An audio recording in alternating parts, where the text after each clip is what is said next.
ओम शांति। आज 25/12/2024 प्रातः मुरली। ओम शांति। बाप दादा मधुबन। आज महावाक्य बाबा कहले, मीठे बच्चे, प्रत्येक कर्म श्रीमत अनुसारे करवा ही सर्वश्रेष्ठ चार्ट अर्थात धारणा।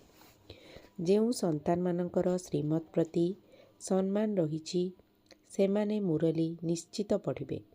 प्रश्न, तुम भली ईश्वरंकर पिलामानंकु केउं प्रश्न केही भी पचारि पारिबे नाही। उत्तर, तुम मानंकु एकथा केही भी पचारि पारिबे नाही जे तुमे संतुष्ट अछ, खुशी रे अछ।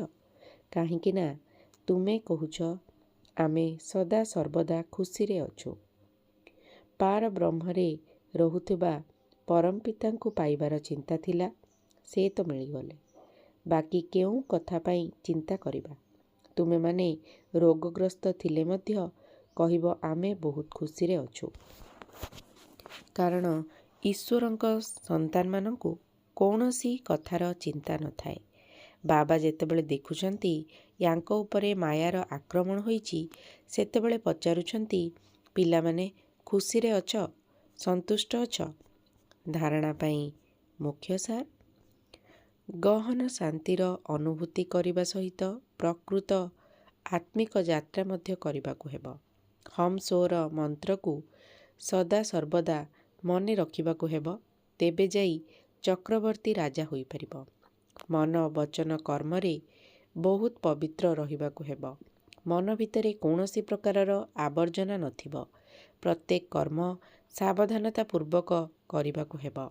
श्रीमत्र रिगार्ड अर्थात सम्मान रखिबाकु पड़िबो। वरदान, निर्माणता अर्थात निरहंकारी गुण को धारण करी समस्तंकु सुख देउथिबा सुख देवता सुख स्वरूप हुआ। तुम भली महान आत्मा मानकर लक्षण हेला निर्माणता। जेते जेते तुमे निर्माण हेब, सेतिकी अन्य मानक द्वारा मान सम्मान प्राप्त हेब। जेउ माने निर्माण अटंती से माने समस्तंकु सुख देइथांती। जेउठाकु भी जिबे, जहा भी करिबे ताहा सुखदायी होइथिबो।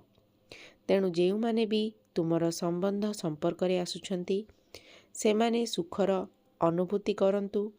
सेथिपाई तुम ब्राह्मण आत्मा मानकर गायन हेला, सुखर सागरंकर संतान सुख स्वरूप बा सुखदेव। तेणु समस्तंकु सुख देई चाल एवं नेई चाल। जदि केही तुमको दुख देउची, तेबे ताकु ग्रहण कर नाही।